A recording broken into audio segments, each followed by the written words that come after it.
Cuando alguien maneja su arma con una soidad y precisión que parece imposible, la gente piensa, es muy bueno, tiene talento innato. También lo sabrá que le quiten valor, porque tiene un equipo de élite, porque tiene patrocinios de empresas o porque incluso está tocado genéticamente por la divinidad. Pero no es cierto. Lo que hay que poner en valor no es que es muy bueno, lo que hay que poner en valor es que se ha esforzado como un animal para llegar a ser muy bueno. Dicho de otra manera, la meritocracia existe. Aunque un podemita profundo te dirá lo contrario, alerta antifascista. La realidad es que la meritocracia existe física y concretamente, y podrías tocarla si pudieras meter tus dedos entre tus neuronas. Y esto lo vamos a ver en imágenes. No tiene nada que ver con el talento innato, tiene que ver con cómo entrenas. Y hoy vamos a ver cómo convertirse en un ejecutante perfecto. ¿Qué le ocurre exactamente a tu cerebro cuando lo haces bien? ¿Y qué características tiene que tener un instructor durante todo este proceso? Los mejores no nacen, los mejores se construyen a sí mismos.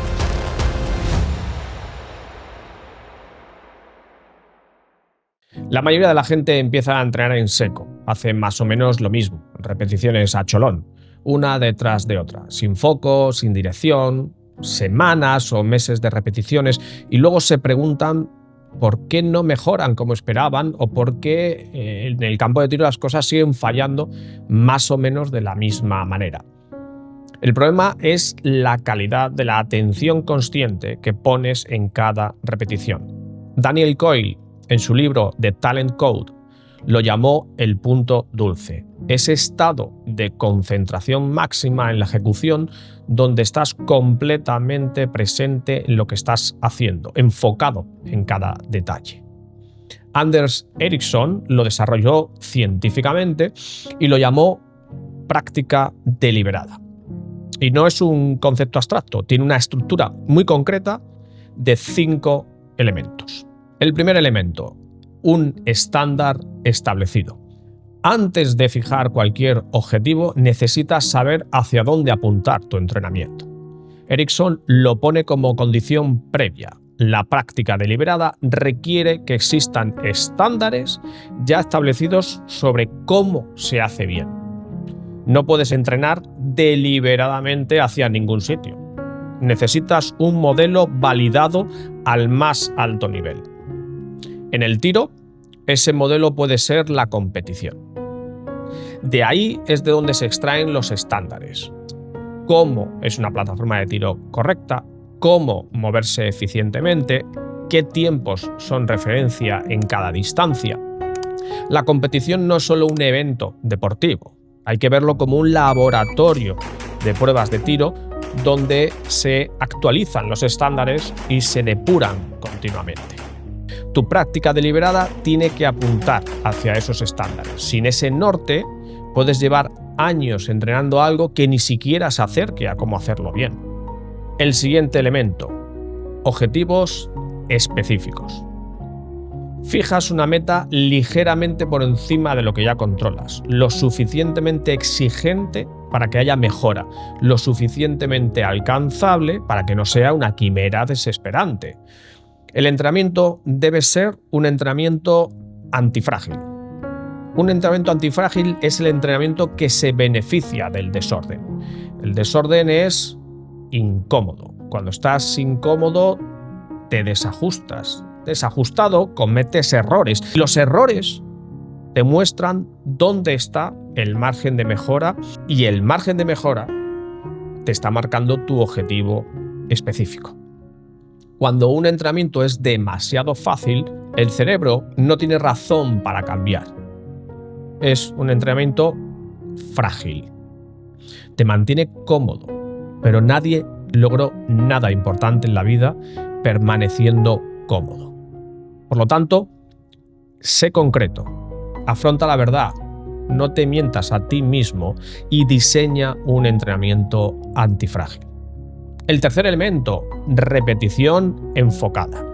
Te tienes que enfocar en el espacio que hay entre lo que ya sabes hacer y donde empiezan a aparecer los errores. vas un poco más rápido de lo que controlas y de pronto ahí aparece algo. La funda que se atasca, un empuñamiento que ha salido reguleras, unos elementos de puntería que aparecen demasiado altos, tu espalda se ha arqueado y has perdido la relajación. Esos son los errores que detectas en tu investigación durante el entrenamiento. Y en cada uno de esos errores deben ir enfocándose las repeticiones. Debes poner tu corteza frontal ahí. Toma el control de tu cuerpo. Mantente presente en tu entrenamiento y empieza a corregir conscientemente. El cuarto elemento, entrenamiento segmentado. ¿Hasta dónde puedes desgranar tu desenfunde? No estamos hablando del típico paso 1, paso 2 y paso 3. Eso es útil para entender la secuencia genérica, pero no es lo que nos interesa ahora. Estamos hablando de qué está pasando con los dedos exactamente cuando las manos se juntan. En qué lugar exactamente empiezan a juntarse las manos. ¿Qué hace el dedo índice en el momento que entra en el disparador? El vector de dirección que crean las muñecas. La cantidad de presión que están ejerciendo las manos.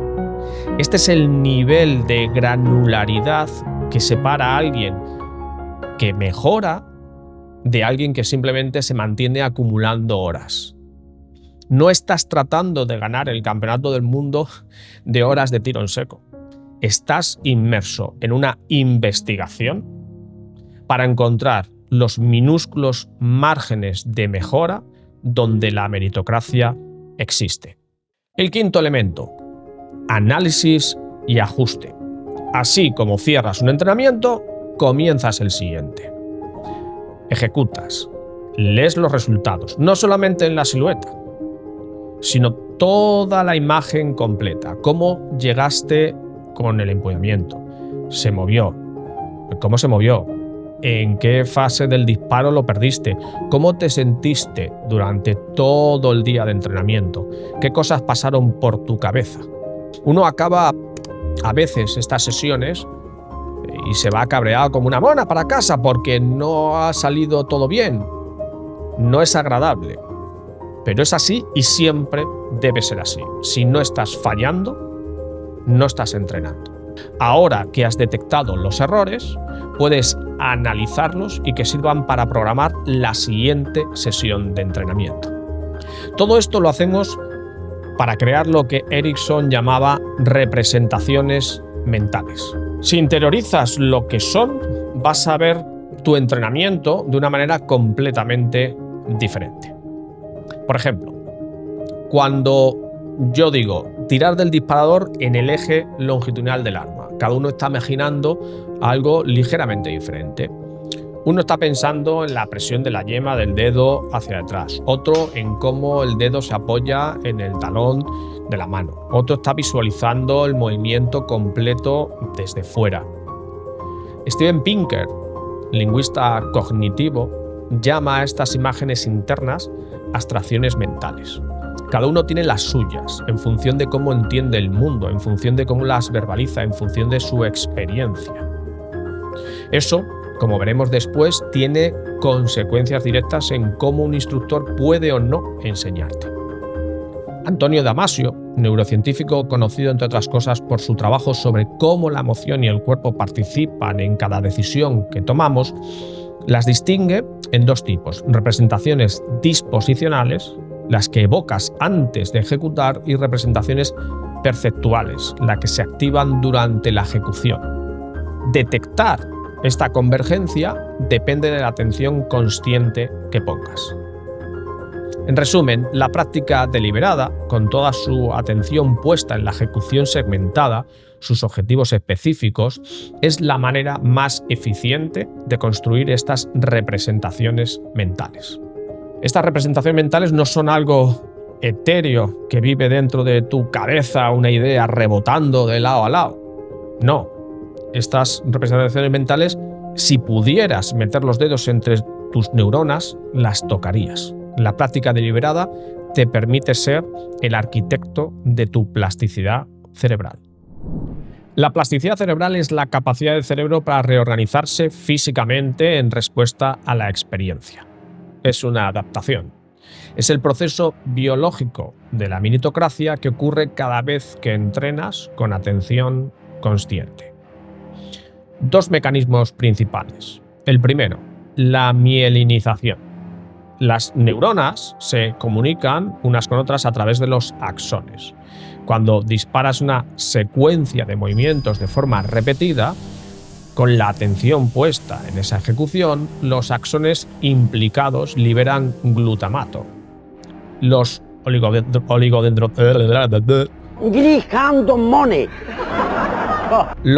oligodendrocitos, unas células especializadas cerca de esos axones, detectan ese glutamato y lo capturan. Y gracias a capturarlo pueden sintetizar mielina alrededor del axón. Lo aíslan dándole velocidad y sincronía entre las neuronas. Es la atención consciente la que le dice al cuerpo: esto es importante, aísla y prioriza este cable. ¿Qué significa eso en la práctica? Cuando ves un tirador de alto nivel manejar su arma con una rapidez y suavidad que parece hacerse sin esfuerzo, eso no es talento innato, es el resultado físico de miles de repeticiones con atención consciente. Esos cables llevan años siendo aislados y sincronizados entre ellos. Cuanto mayor atención consciente eres capaz de poner en los movimientos, más eficiente eres en la mielinización. Pero esto solo no basta. Necesitas trazar los caminos adecuados con la potenciación a largo plazo y la depresión a largo plazo. Verás, coger una pistola no es como coger un martillo, obviamente. Con el martillo aprietas y golpeas, y con eso es suficiente. Músculos grandes haciendo lo que llevan haciendo miles de años. Con la pistola necesitas presiones específicas en vectores de dirección muy concretos. Unas fibras musculares tienen que estar activas y otras tienen que estar inhibidas. Cuando el disparador está presionándose, es necesario que el tirador no haga ciertos movimientos compensatorios con el cuerpo para oponerse al retroceso, o agarrar más fuerte el empuñamiento, o tensionar el tronco. Esos reflejos existen de manera natural, y si no se trabaja su inhibición, acaban destruyendo la precisión. La práctica deliberada no solo potencia movimientos, también deprime otros. Cómo de granular seas en la segmentación de tu entrenamiento marcará el detalle de la inhibición del ruido y la potenciación de la presión correcta. Por ejemplo, el empuñamiento se beneficia de la eficiencia biomecánica, no de apretar como si quisieras desintegrar el arma entre tus manos. Esa eficiencia biomecánica se consigue potenciando ciertas presiones y deprimiendo movimientos parásitos. Ahora bien, ¿cuándo empieza a ocurrir todo esto? Este proceso está activo desde que la atención consciente se pone en marcha. Pero hay algo que cualquiera que haya hecho sesiones de entrenamiento serias ya sabe por experiencia. Con 10 minutos de entrenamiento no te da tiempo ni para calentar. Cuando el entrenamiento es muy corto, ni siquiera alcanzas ese estado de concentración donde sientes que realmente estás trabajando algo.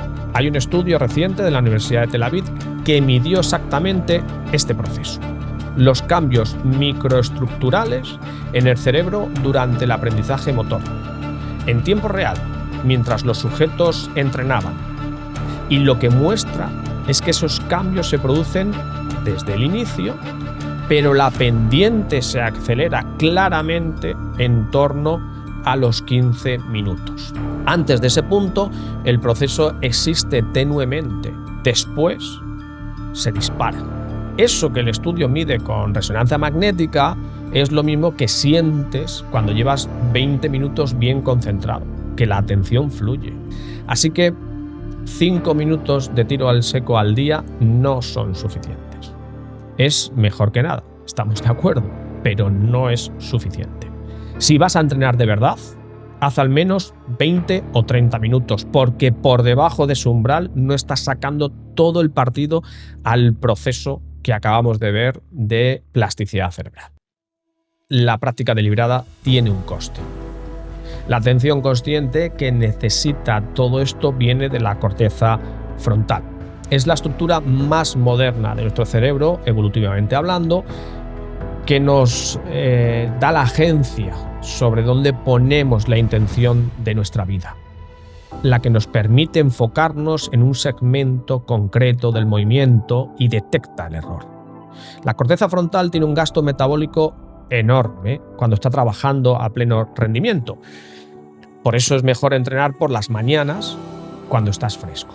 El embotamiento que aparece en las sesiones largas no es debilidad, es el peso de la meritocracia asentándose en tu cuerpo. Es un proceso largo y lento, pero confía en el tiempo, que suele dar dulces salidas a muchas amargas dificultades. Nadie nació con las representaciones mentales que necesitas para manejar un arma con precisión, velocidad y suavidad. Es a base de atención consciente, de minúsculos movimientos investigados específicamente, de sesiones que terminan con cierto cabreo, de la disciplina de seguir cuando es lo más difícil. Pero hay un elemento que puede acelerar todo este proceso de manera significativa: el instructor que sabe transmitir sus abstracciones mentales. Anders Ericsson es muy claro en esto. La práctica deliberada, sin supervisión, funciona, pero es más lenta y más cara en errores. Sin alguien que analice tu ejecución desde fuera, puedes pasar meses construyendo representaciones mentales incorrectas sin saberlo. Cuanto más tiempo llevas entrenando algo mal, luego va a ser más difícil corregirlo.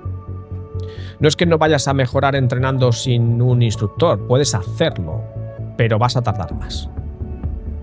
El que ya tiene cierto nivel necesita a alguien de más nivel y así sucesivamente. Y si ya eres instructor, pues puedes instruirte a ti mismo, pero hay un límite. Ahora bien, ¿cómo detectar que alguien es instructor y que de verdad puede ayudarte? Dos cosas. Lo primero, para que un instructor pueda enseñar cómo se hace bien, tiene que conocer los estándares. Recuerda el primer elemento de la práctica deliberada.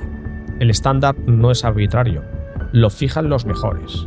Y el instructor tiene la obligación de conocerlo de primera mano. Tiene que estar cerca de ellos.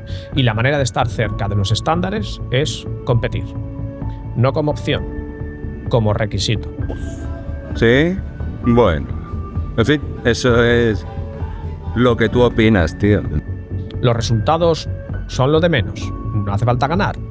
Hace falta estar ahí, cerca de los que lo hacen mejor, midiendo continuamente la distancia entre lo que tú enseñas y lo que exigen los estándares.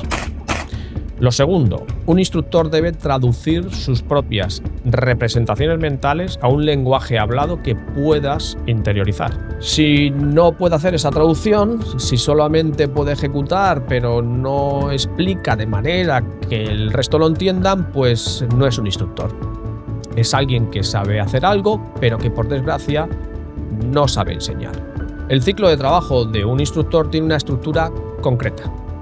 Empieza con una explicación, no para abrasarte con una teoría, sino para que te acerques a sus representaciones mentales.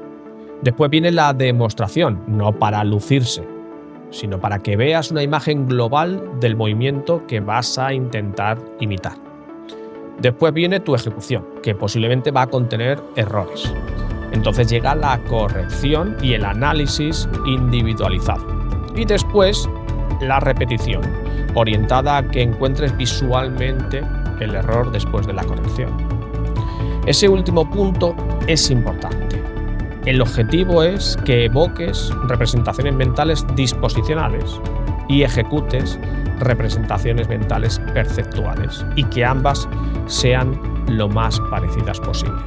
Las herramientas que utiliza un instructor para conseguir esto son el modelado, que no solamente es mostrar cómo se hace bien, sino también cómo no se hace bien, para que el contraste sea visible.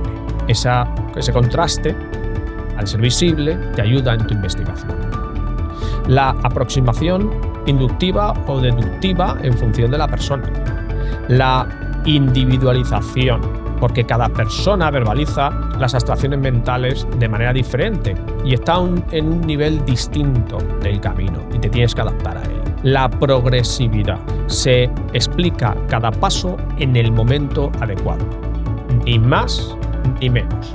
Cada paso aprendido abre el siguiente y de vez en cuando aparecen momentos de descubrimiento que el instructor sabe bien dónde colocar para que actúen como motivadores.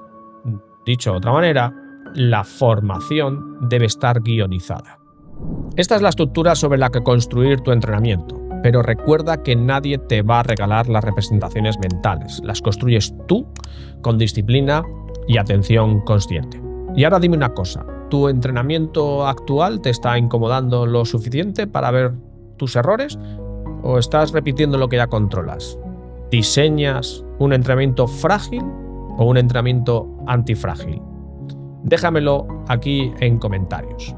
Y si quieres saber cómo aplicar todo esto en una sesión concreta de tiro en seco, en este vídeo te lo explico.